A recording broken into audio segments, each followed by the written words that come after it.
Good morning, students. Myself, Dr. Vijayendra Singh Tawar, Associate Professor in English. Presently, I have been posted at Government College, Guda. In the series of video lectures which are being prepared by me, this video lecture is meant for the students of English Literature, Class BA Part 3rd, Paper 2nd, and the topic in this video which has been chosen is Intizar Hussein's story, The Chronicle of the Peacocks. And in this video, we have tried to analyze this story critically. That is, it is the critical appreciation of the Chronicle of Peacocks composed by Intizar Hussain. Intizar Hussain, who was born in 1925 in India, in Uttar Pradesh, in the Meerut district, Diwai village. And after partition of India, he went to Pakistan, lived there. He happened to visit many times India, and he died in 2016. He is regarded as a great Pakistani Urdu poet. As he has also written short stories and other works, novels also have been written by him. So we can say he was a versatile genius, all-rounder. He has also written columns for newspaper Dawn and Delhi Express of Pakistan. He was honored with numerous literary awards in both India and Pakistan for his contribution in literature. He was highly conscious of the social and political realities with a deep insight in human nature and circumstances. And he was a human being, and he always kept in view that person should be a human first, then he should be Pakistani or Indian, etc. He was a first-hand witness of Pakistan's true history and expressed it in a humanistic angle in many of his stories and novels. The most prominent shade of his fiction is the nostalgia for his native land and a long-lost culture. He laments the demise of an era, a culture, a way of life. That for me, I visit going to Pakistan, he was cut off from a culture which was so old, so full of knowledge and guidelines, precepts, but he was cut off from all them. He has a brilliant prose style, and he can easily evoke nostalgia for things and places of the past. His every great story has a nostalgic color. That is, he remembered the past. He always regrets that he has lost something of the past. There is also a very strong sense of belonging with the thousands of years of culture and history of his native northern India. This pluralistic and open approach led him to write timeless literature and earned him great respect among the intellectual literary circles and general readers in both India and Pakistan. Intizar Hussein's philosophy is that one cannot understand the present or future without having a meaningful understanding of the past. Means, first of all, a person should know his past, his belonging, his culture, then only he can think of the future and present. To seek answers of the questions concerning contemporary issues, he explores the medieval philosophy and the tradition of Dastan. Consequently, many ancient epics, Mahabharata, Ramayana, mythology, and traditional legends of Arabic, Urdu, and Hindi find a reincarnation in Intezar Hussein's stories. For example, in the short story, A Chronicle of Peacocks, he finds answer to the puzzle of atomic arms race between India and Pakistan in a scene from the epic Mahabharata. He draws characters from the great classic, the Mahabharata, and shows the futility of war and importance of universal peace, harmony, brotherhood, and secularism. In this story, A Chronicle of the Peacocks, Hussein describes the pain of partition, exile, and lost memories. The narrator, who is author himself of the story, read a news item in the newspaper. The news was that when the atomic bomb explosion took place in Rajasthan desert, the peacocks living there in peace had been so frightened that they had flown up screaming into the sky. The writer wrote a column expressing his sympathy for the peacocks. Now, this was the news he read in a newspaper. As we know, in India in 1998, an atomic bomb was exploded, or you can say tested. Atomic bomb was tested. There is an allegorical touch in the story. The peacocks of Rajasthan were frightened to death by the competitive testing of nuclear weapons by India and Pakistan in May 1998. The narrator is very fond of peacocks because they represent beauty, grace, peace, and love on the earth. Besides the peacocks, there are many images such as the weary duck on the fair edge of a dark oil-soaked sea, the lonely peacock of paradise sitting on the parapet of the terrace of the authors, the peacocks of Jaipur, the koel, the peacocks, the other birds of Indraprasth, and the royal swans of Mansarovar. All these have been used as symbols to express what he wants to see. They all represent the flora and fauna of nature. The evil spirit of Aswathama is the symbol of destructive activities of human beings. Through these powerful images, the author effectively shows the futility and horror of war. There is a mixture, as we know, he has used certain legends, mythical stories to express what he wants to say. So there is a mixture of fantasy and realism opens the story. The immediate context is the India's testing of the atomic bomb at Pokhran. The first person narrator, who is quite obviously the author, here is shocked and upset at being pursued by an evil spirit. Only towards the end of the narrative, it is revealed who this evil spirit is. India's testing of the atomic bomb has resulted in all the peacocks of Rajasthan flying away in fear. Hussein is pointing at the destruction of the natural world which is occurring as a consequence of the use of more and more sophisticated weapons of mass destruction in war.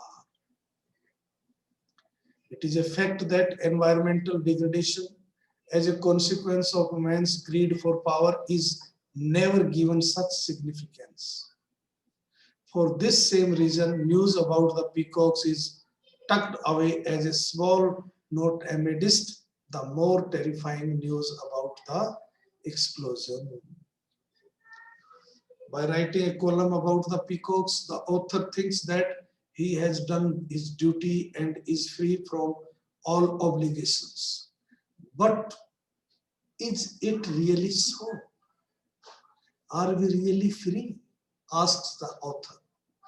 The manner in which that insignificant piece of information continues to haunt and disturb the authors leads him to illustrate his mental state by using the example of a legend about Manu's, Manuji's fish that continues to grow till it becomes a huge that it has to be released into the sea.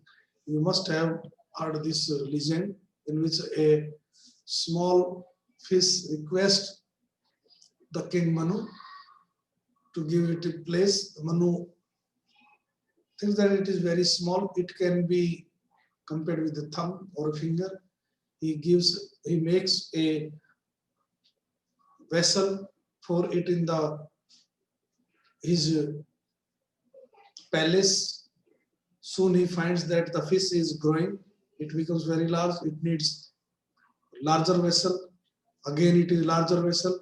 At last, it grows so large that it has to be released into the sea. In a similar manner, the small note about the peacocks continues to overwhelm the author's imagination till he writes this story. So a mixture of fantasy and realism continues to build up the narrative, and from Manuji's world we move into the author's world.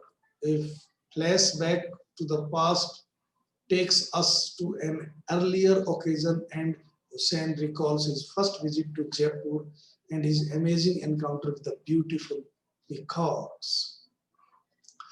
They turned out in such great numbers that they are seen on every tree, every rock and hill.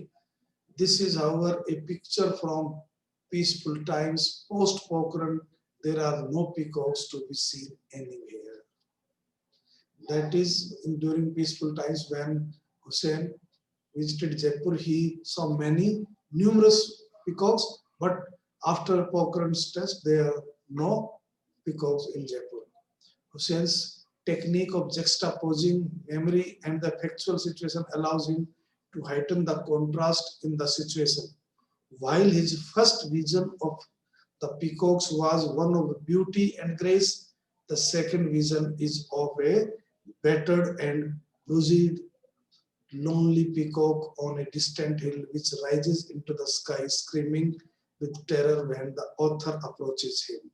That is, earlier he could live in the company of peacocks, but now the relationship between human being and peacock have turned in such a way that the author tries to go near the peacocks and they flew away. There are no peacock songs to welcome him now. Despondent, terrified, dejected, and bewildered, the peacock is the very picture of desolation. Suddenly, the perspective shifts to a more global context, and Hussain recalls another similar picture of devastation, destruction. A forlorn duck covered with foul effluents watching the waves in disbelief. The weary bird is a symbol of the horrors of war between the United States and Iraq. The two images become a powerful condemnation of all forms of violence. The suffering of these natural creatures for no fault of theirs is a reminder to us that we are not too far behind. While we destroy their habitat and their world, the needle of destruction is moving towards us at the same time. Though we are destroying flora and fauna, but we are creating or doing a destruction which will destroy us also. The royal swans exist only in legends now, and the reference here is obviously to those species of natural world that have become extinct now. Hussain interestingly polarizes the ancient and the modern to highlight the difference between the two situations. There are no simmering waters of Mans River now. Instead, the lakes are dry. the rivers polluted, and the air thick with dust and smoke of bombs. By now, it is evident that the story is shaping up as an allegory against war and its evils. Allegory is a kind of work in which there are two meanings, one at the surface level, another is hidden meaning. So hidden meaning is more important. Similarly, it is not just the story of peacock, it has a hidden meaning also, and that is more important in this story. The lonely peacock and the bewildered duck as symbols of our times are both images what we have done to our world by inducting unnecessary suffering into our surroundings. The irony is that while we continue to destroy the natural world, we are by extension destroying ourselves because we too are a part of it. If we try to be a little more specific in the context of the story, then both birds also become symbolic of all those innocent victims of war who ultimately pay the price of man's greed for power. In Hussein's own words, he has stated, the rich and the powerful rarely ever pay for their sins. Instead, the poor and weak take upon themselves the burden of suffering so as to redeem their tongues. Hussein stretches the allegory and the symbolic significance a little further and likens the bird to those prophets who, according to all religious texts, thinks of suffering as a sacred duty. Intizar Hussain is of the view that what is happening in the present has already happened in the past, but we seem to have not learned any lesson from it. That is, there are incidents which happened, history is full of such examples that we have not learned anything by our mistakes. Failure of reason continues to plunge the world into turmoil. The spirit of Ashwatthama, which has by now assumed additional symbolic significance of highlighting not just the cause but also the consequences of war, continues to pursue the author. It is foolish to assume that this evil spirit and all that it symbolizes will be limited to a particular geographical boundaries only. It is foolishness to think that it is related to Pakistan or it is only India. No, it will cover the whole of mankind. Atomic bomb is such kind of weapon. If they are used, they will destroy the whole mankind on the earth.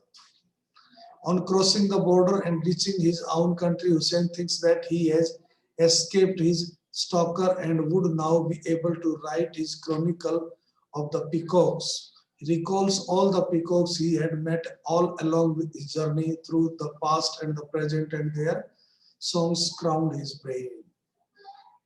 The ultimate vision of the divine peacock that spread its tail over the entire universe is again a symbolic image and can hint at a situation when peace would prevail all over the world. The author imagines himself walking in the cool shade of this peace. But the next instant he is shocked to discover that he is still being pursued by the evil spirit of Ashwatthama. To his dismay, he realizes that physical borders have no meaning for a partisan. That is, this evil will not confine to a particular country, particular geographical area, but it will cover the whole world. The narrative ends with a cry of despair. The author writes, "Oh my creator, oh my protector," he prays to God. When will this evil spirit complete its curse of 3,000 years? When will I be able to write my chronicle of the peacocks? It is evident that Hussein's narrative has to be interpreted and understood on the symbolic and metaphorical level. The idea that the spirit of Aswathama cannot be held within particular geographical boundaries means that in the legends and in his image there are lessons to be learned for everybody. Means the story of Aswathama, who uses destructive weapon of Brahmastra in Mahabharata, should be learned by every citizen of the world. It should not be confined to a particular country or geographical area. Despite such legends and myths that illustrate the evils of war, despite our own past experiences of contemporary history, that is partition, he is referring to partition when millions of people were massacred. If we still persist in our relentless race for arms, then it is apparent that we have not learned from our mistakes. India's testing of atomic bomb is a clear indication to that effect. Concluding his narrative by showing himself being still pursued by the evil spirit, Hussein implies that as long as we continue in our destructive endeavors, the spirit of Aswathama will continue to roam the world. What the author wants to say is this, that we have to learn a lesson from the story of Aswathama, and we have to do away with this kind of weapons. Thank you very much.